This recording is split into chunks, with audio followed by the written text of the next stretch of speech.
Hello दोस्तों, स्वागत है आप सभी का टू द पॉइंट के इकोनॉमी के सेशंस में।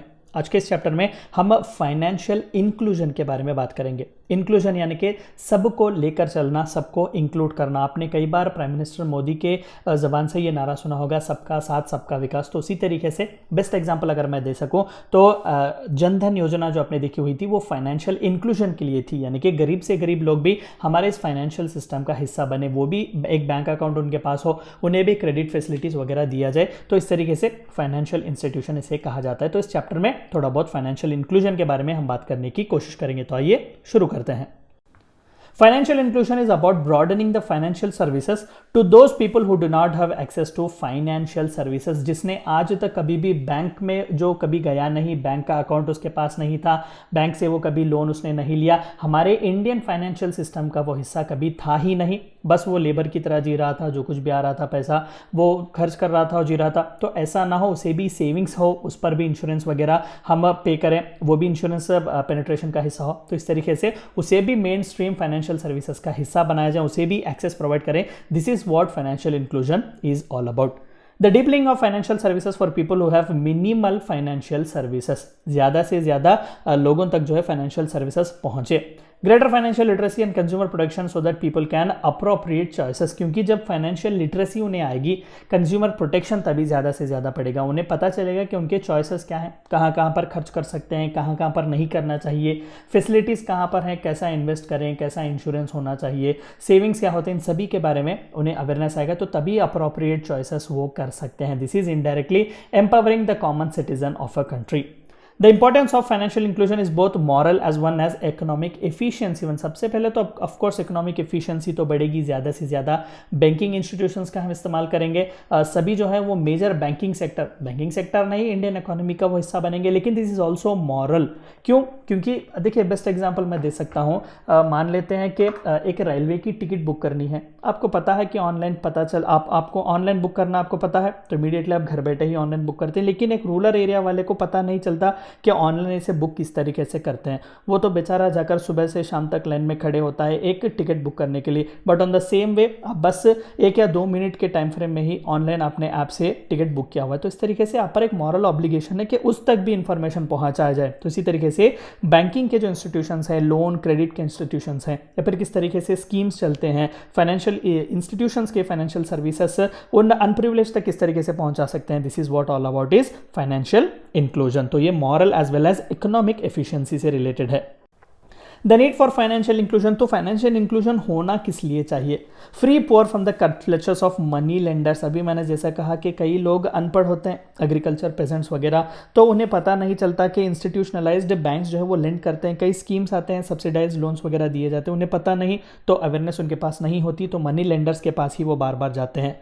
अ bank account acts as insurance against certain emergencies. Jan Dhan Yojana ही ले लीजिएगा, तो वहाँ पर सालाना जो है वो आम आदमी बीमा योजना के तहत 350 रुपये कट किए जाते हैं और आप पर इंश्योरेंस स्कीम जो है वो लागू होता है। तो जब कभी भी कोई हादसा हो, एक्सीडेंट हो, तो आपको 1 लाख से 2 लाख रुपए, अगर मौत हो जाए तो 2 लाख से ज़्यादा का रुपए आपको वापस आ सकता है। तो आपके फैमिली के लिए बहुत ही अच्छा है। Credit is required for survival and enhancement of poor's life. जब वो फाइनेंशियल इंस्टीट्यूशन का हिस्सा बनेगा तो उसे क्रेडिट भी मिलेगा, अच्छे खासे उसे स्कीम्स पता चलेंगे, लोन्स वगैरह दिए जाएंगे, तो जाहिर सी बात है कि उसके पुअर लाइफ के भी बिलो पॉवर्टी लाइन जो जी रहा है उसका भी क्वालिटी ऑफ लाइफ बढ़ जाएगा। Provide easy payment method for money transaction. Phone पे भीम ऐप का इस्तेमाल करके आप 1 रुपये भी ट्रांसफर कर सकते हैं। बट वेराज कई पुअर लोगों को इसके बारे में पता भी नहीं है और उन्हें तरीका भी नहीं पता कि इसका इस्तेमाल किस तरीके से किया जाता है। कई बार हमें कैशबैक ऑफर्स वगैरह दिया जाते हैं, लेकिन इन पुअर पीपल को पता नहीं होता। Provide adequate saving method for the poor. कई बार हम देखते हैं कि जो है डेली वेज वर्कर्स वगैरह जो कुछ भी पैसा लाते हैं वो खर्च कर देते हैं। अगर वो सेविंग्स हैबिट उन्हें पड़ जाए तो अच्छी बात है, वो सेव भी कर सकते हैं, फ्यूचर में वो जो है इस पैसे का इस्तेमाल भी कर सकते हैं। रीजंस फॉर लिमिटेड सक्सेस, किस लिए जो है ये फाइनेंशियल इंक्लूजन स्पेसिफिकली इंडिया में नहीं चला?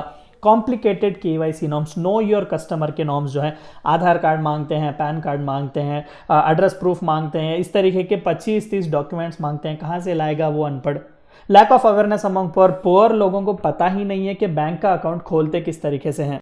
कई बार आप खुद बैंक जाएंगे तो कई वहाँ पर अनपढ़ लोग आपको देखने को मिलेंगे रूरल बैकग्राउंड से, जो आकर आपसे पूछते हैं कि डिपॉजिट फॉर्म भर दो, विड्रॉल फॉर्म भर दो, तो उन्हें ये भी बेसिक नॉलेज नहीं होती। Bank reluctance to start branches in rural areas, कई बार रूरल पीपल आर इंटरेस्टेड लेकिन बैंक्स बहुत दूर होते हैं, अर्बन एरियाज में होते हैं, रूरल एरियाज में वो नहीं होते। Expensive and complicated financial products, कई बार जो है मनी लेंडर्स थोड़े बहुत अच्छे भी होते हैं, कम रेट्स में उन्हें ईजिली भी प्रोवाइड करते हैं, लेकिन बैंक के लिए अगेन चक्कर लगाने पड़ते हैं, अलग अलग फॉर्म्स वगैरह देने पड़ते हैं और एक्सपेंसिव रेमेडी या फिर प्रोडक्ट ये बन जाता है। तो लोगों को यही बेहतर लगता है कि बैंक जाकर 10-15 दिन बर्बाद करने से 1,000-2,000 रुपए ज़्यादा ही देकर किसी इनफॉर्मल मनी लेंडर के पास हम पैसे ले लें। How to tackle financial institution या फिर how to take financial institutions further, push banks in reaching out to excluded and unbanked areas कहा जाता है, या फिर कई डाटा के हिसाब से it is only 40% of the Indian population who have adequate access to Indian banking system.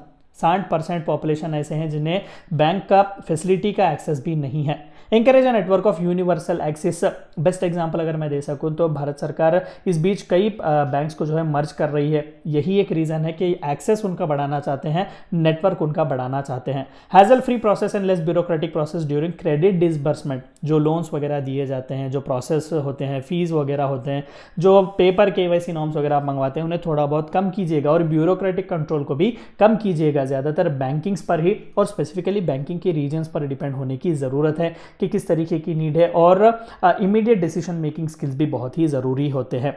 Take and innovation should be the key for ultimate financial inclusion. Best example जो अब कई ऐसे मोबाइल ऐप्स लॉन्च किए हुए हैं specific banks ने, जो हमें बैंक के लोन्स जो है वो फ़ोन पर ही अप्रूवल देते हैं, हमें बैंक के कई बार जो है बैंक ब्रांच को भी जाने की ज़रूरत नहीं पड़ती। तो इस तरीके का टेक्नोलॉजी और इनोवेशन की भी हम इस्तेमाल कर सकते हैं। ये थी चंद बातें जो आपको जाननी थी फाइनेंशियल इंक्लूजन इन इंडिया के बारे में। Thank you for watching my video.